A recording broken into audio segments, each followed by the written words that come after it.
Alright then, you know what this is a review of. You saw the thumbnail, that's right. It's One Flew Over the Cuckoo's Nest with Jack Nicholson. Let's take a look. This is VHS Crazy. Hello? Popcorn delivery? Put a little weekend in your week. Rent a video. I've made this point numerous times, but the 70s is the only decade of the 20th century that literally nobody feels nostalgia for. People feel nostalgic about the 50s and the 60s because, you know, there were decades of prosperity and growth, as were the 80s. But the 70s were a decade of oil crises and hostage situations and growing tensions in the Middle East and the ongoing Cold War, which at that point felt like a slog. So it kind of makes sense that people would kind of wipe the decade from their collective memory. But when you really think about the decade in terms of film, you shouldn't wipe it from your memory, because there's some great movies in the 70s. This being one of them. Other examples, of course, Taxi Driver, 1979, very end of the decade. You also got Jaws and Star Wars, and just so many great movies. And this is very much a product of New Hollywood. There's a New Hollywood staple right here, right up there with Easy Rider, Midnight Cowboy, and, you know, all those really, you know, intense, like, self-examinatory 70s movies with the very conscious political themes and everything. And, you know, it's definitely one of Jack Nicholson's best roles. You know, I like me some Nicholson. I love The Shining. I love him as Joker. He's in Little Shop of Horrors, but he's not even the main character. And he's only in there for like 5 seconds, and he's like 18, so you wouldn't even notice him if you weren't looking for him. He doesn't even look like Jack Nicholson in Little Shop of Horrors. But this is one of his big, like, career-defining roles, and you can definitely tell, man, oh man, this is prime Nicholson right here. What are you doing? You threw the goddamn ball into the fish! It's kind of incredible just how many big stars this movie's got. It's got Danny DeVito and Christopher Lloyd. And of course, Christopher Lloyd in this looks like Doug Jones. He's like so skinny. He looks like an alien. It's like genuinely crazy, like how young he is in this.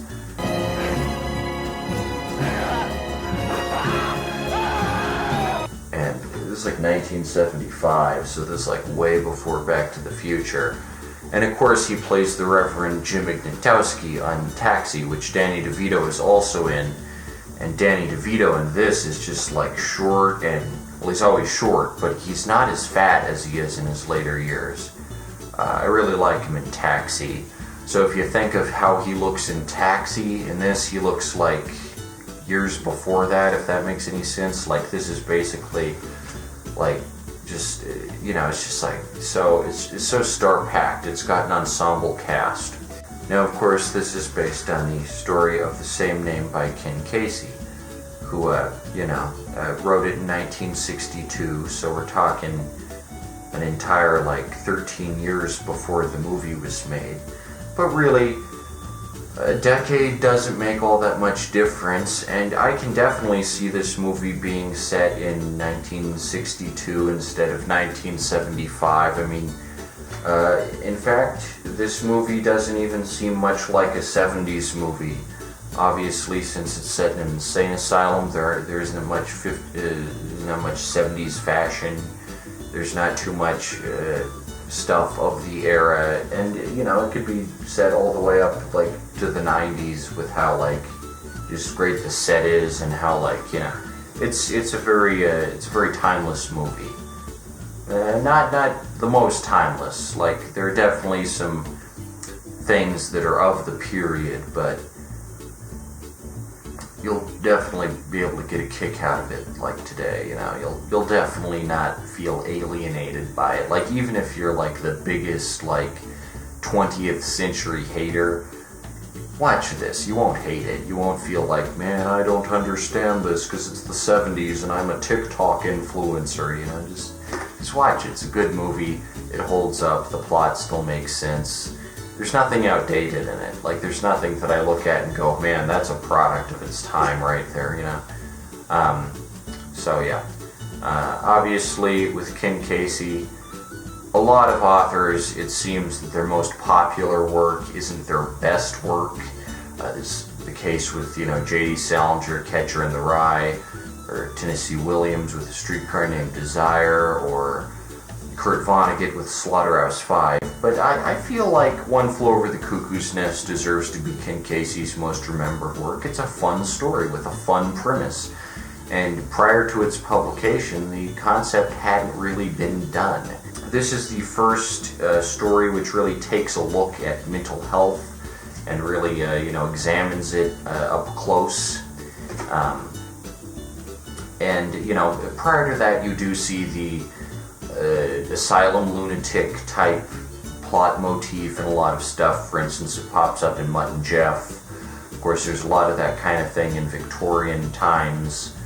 But this is the first movie that really looks at psychoanalysis up close. It really takes a deep dive into the field, because before this, psychiatry was seen as some kind of, hazy blur, nobody really got it. But this movie really goes into the nut house and, just really goes in there. And it's a good solid time.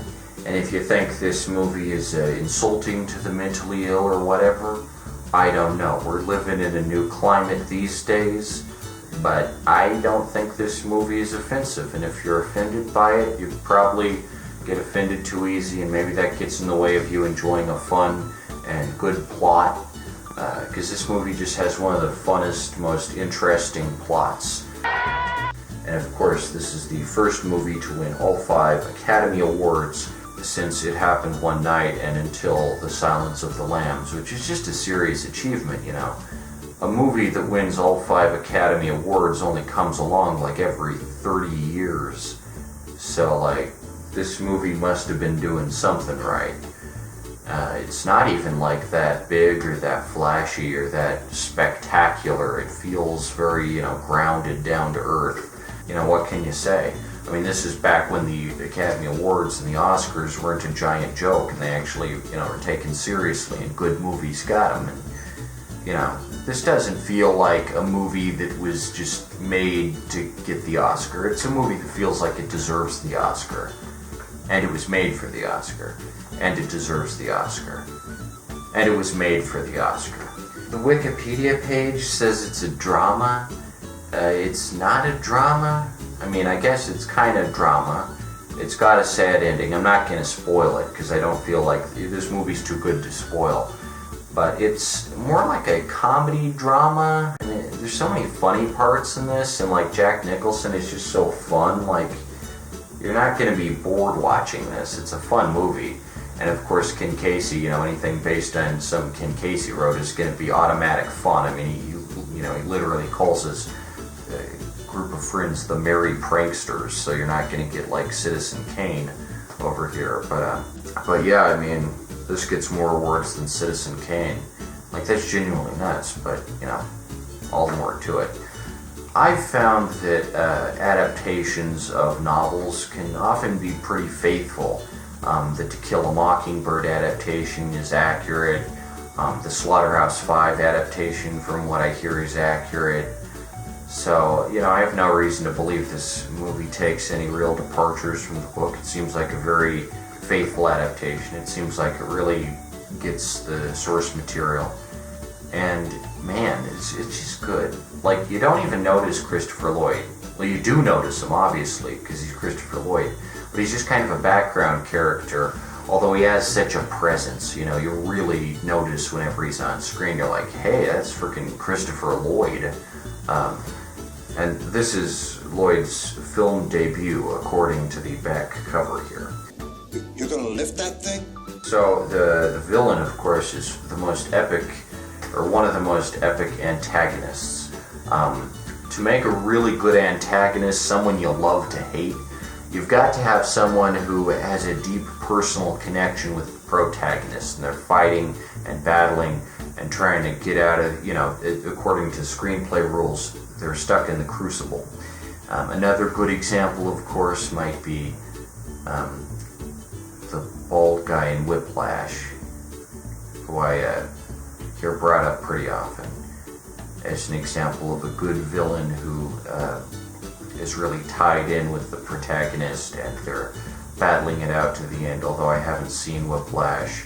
I can't imagine it's too bad, but Nurse Ratched is just such an epic antagonist. I don't know, like she's just so good, it's just so good. The meeting was adjourned and the vote was closed. Excellently played by Louise Fletcher, who is just, you know, she's so talented. She's so good at playing a passive-aggressive biatch. Like, she's just so, it's a talent. Like, every scene she's in, she's so condescending and, like, cold-blooded, like, just like the least appealing, it's great. She's so uncharismatic, and I can definitely see why she won Best Actress. Like, it's just excellent. And of course, she plays the Kai on Star Trek Deep Space Nine, and she's also just a total asshole in that role. Like you don't sympathize with her like at all. That's right, Major Kira from the space station. And it's just a talent. Like she's really good at it, and it really comes through in this. And I gotta say, like, excellent character. Now, of course, as with everything else that's good and excellent and amazing, Netflix has ruined the character with a prequel series.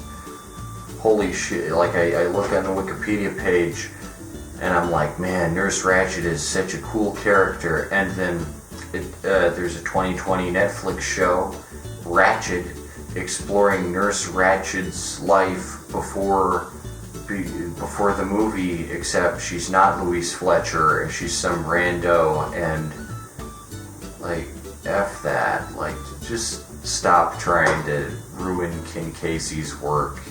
You don't need to make a prequel to this. You're not gonna win all 5 Academy Awards, Netflix, I'm sorry. You should bathe more often. Your fingernails are filthy. But yeah, Netflix just ruins everything. Like I tell you, they don't give a shit. But yeah, Nurse Ratched, such an epic character, such an epic deal, and you know, it's just a 70s staple. If you don't think the 70s are an interesting decade, that's right. They kind of weren't. There wasn't much revolutionary in the 70s. You know, I'd say 69, you know, Easy Rider is the year the new Hollywood movement really started, so even the 70s can't claim that. But, for what it's worth, there's some excellent, like, thought-provoking, interesting movies out in the 70s. And, you know, this isn't a product of the 70s, obviously, it's a product of the 60s, and Ken Casey even claims to be a link of sorts between beatniks and hippies, so, you know, one could say it's even a product of the 50s. But, you know, it's an all-star romp, and you will be going wild over just how wacky and goofy and silly and fun Jack Nicholson's character is. And maybe, you know, like, I don't know who isn't a Jack Nicholson, like a huge Jack Nicholson fan. Like, I don't know how you couldn't find the guy appealing. He's just so much fun. He's just so wacky and fun and, like, epic. That, like, how can you hate a movie with Jack Nicholson in it, for crying out loud? Want to watch the World Series? So, of course, this movie has a lot in common with The Shawshank Redemption. You know, thematically, except, of course, this isn't a movie about being confined to prison. It's a movie about the imagined trap of mental health and psychiatry and the quackery that goes on there and all the bullshit they peddle. At least that's my interpretation. You might have a different interpretation. Personally, I think mental health is kind of dumb. Not for a lot of people. A lot of people are legitimately nuts, but you know, this movie shows how Nurse Ratched just keeps everyone there, and they don't even gotta stay there. They're not even committed to the asylum. They just go there of their own free will. But she runs it like a prison, and she's very manipulative, so they feel they have to stay. And that's really... oh, spoiler, I guess that's a twist, darn. But yeah, it has a lot to do with, Shawshank Redemption. You can't crush the human spirit. What I say, Shawshank Redemption is derivative? Nah, not even close. This is a very different movie, the way it's shot, the way it's told. But they would make for an excellent double feature. Like if you want a good, solid, double feature, you watch this and Shawshank Redemption back to back. Very uplifting pair of movies. Just very they'll frickin' pull you out of any slump you're in. It's a good optimistic type movie duo, if that makes sense.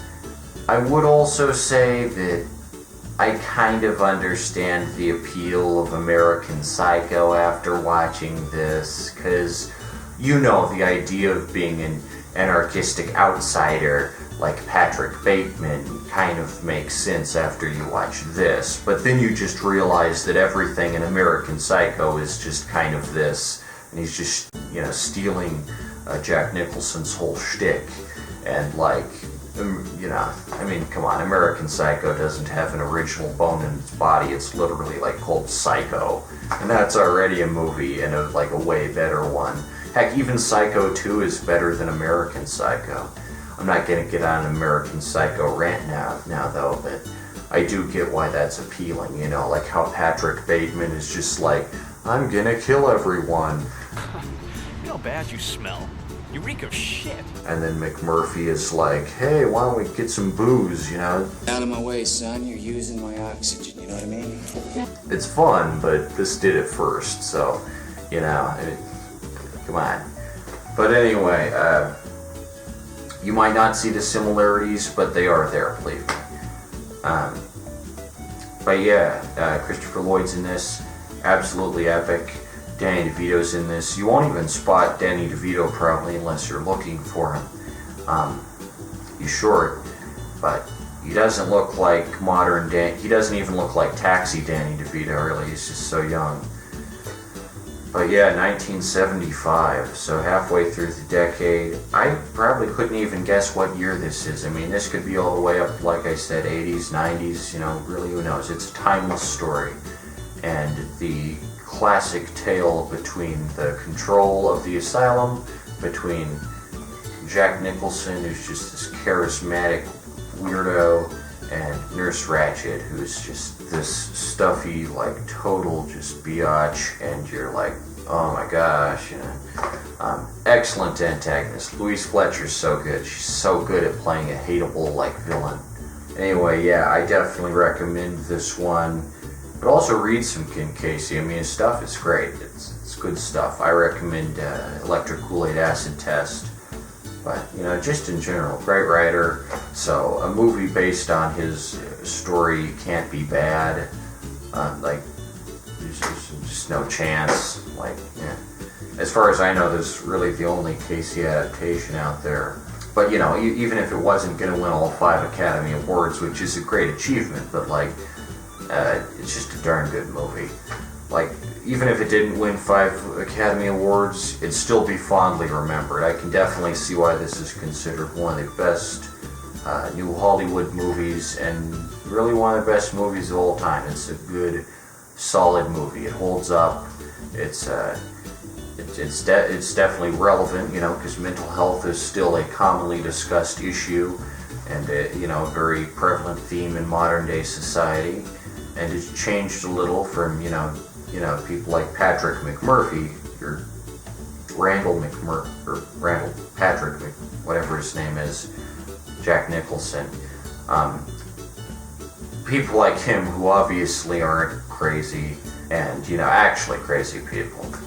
But I think this movie is important, and it points out that, he's not insane. Plenty of mass murderers have just used that excuse. Hey, I'm crazy. I didn't mean to do it. I was insane. But they're not fooling anyone. And Jack Nicholson really nails that. It's very obvious throughout the movie that he's just faking, and he doesn't want to go to prison, and he doesn't belong there, but they have to keep him there, and he just goes batshit insane. And it's some good times. It's a good, solid movie.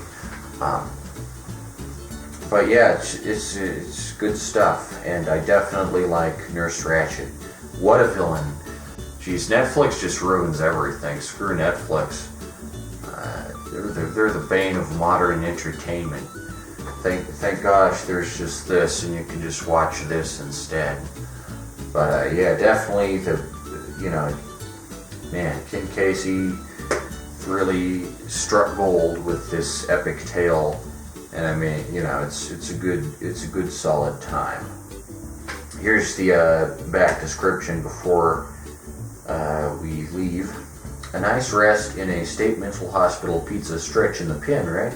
Randall P. McMurphy, a free-spirited con with lightning in his veins and clip on his tongue, fakes insanity and moves in with what he calls the nuts. Immediately, his contagious sense of disorder runs up against numbing routine. No way should guys pickled on sedatives shuffle around in bathrobes when the World Series is on. This means war. On one side is McMurphy, on the other is soft-spoken Nurse Ratched. Among the most coldly monstrous villains in film history, at stake is the fate of every patient on the ward. Based on Ken Casey's acclaimed bestseller, One Flew Over the Cuckoo's Nest swept all 5 major 1975 Academy Awards: Best Picture, Actor, Actress, Director, and Adapted Screenplay. Raucous, searing, and with a superb cast that includes Brad Dourif, Danny DeVito, and Christopher Lloyd in his film debut, this one soars. It's 134 minutes, a bit on the long side, but you won't even notice it. It's so much fun. And it's rated R. Lots of profanity in here. Definitely a very adult movie. No holding back in this one. I definitely appreciate that. None of that, holding back. Oh, let's tone it down for the youngins crap. This movie just goes right at it. Full on F words. Full on, just going wild with just total examination of the human condition. It's a good movie. I suggest it. Give it a watch. And I rate it 5 stars. I'd rate it 6 stars if I could. Probably, definitely one of the best movies I've reviewed in this series so far. But yeah, 5 stars. It's a good, solid romp. Take it from me. Give it a go, and read some Ken Casey. He's a good author. I definitely recommend it. Good stuff all around. So yeah, and if you'd like to see some more top tier content coming your way, write to Nicholas Cicada, 1424 Columbine Street, number 1, Denver, Colorado 80206. You'll notice I don't have a Patreon, and I'll never be doing an ad for Raid Shadow Legends or ExpressVPN. My comics are the only way I make money. They're literally my sole source of income, so I'd really appreciate it if I set some orders out there tomorrow.